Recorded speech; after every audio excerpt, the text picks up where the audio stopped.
ထားတတ်အောင်မင်းဖြစ်နေမလားအရင်စံတဲ့စကားတွေနာမကြောင်အဆက်တရားကင်းမဲ့စွာမင်းရင်ငုံမုံတိုင်းတစ်ခုလုံးထိုးဖောက်မွေသလားရင်လုံးကကိုရှိတယ်ခုများတော့အဝေးမှာမင်းဘက်ကရတီစွမ်းမဲ့တယောက်ယောက်တော့ရှိနေတဲ့နဲ့ထွက်ပြေးတဲ့ကိုရဲ့ဖြစ်ပါခုတော့နောင်တရပြီလေဘယင်မထံကိုလေးပြန်လာမလေးလွမ်းမီရင်မလွမ်းစေချင်မှာစိတ်ညစ်ရင်မညစ်စေချင်မှာတန်တာတိုင်းပြည်စေရမှာဒါကြောင့်ကိုပြန်ခဲ့မယ်ပြန်လဲလာမယ်တော့ဘယ်လိုလဲမင်းလက်ခံနိုင်မလား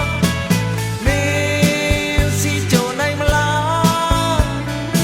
မလိမ်တော့ပါဘူးမကတ်တော့ပါဘူး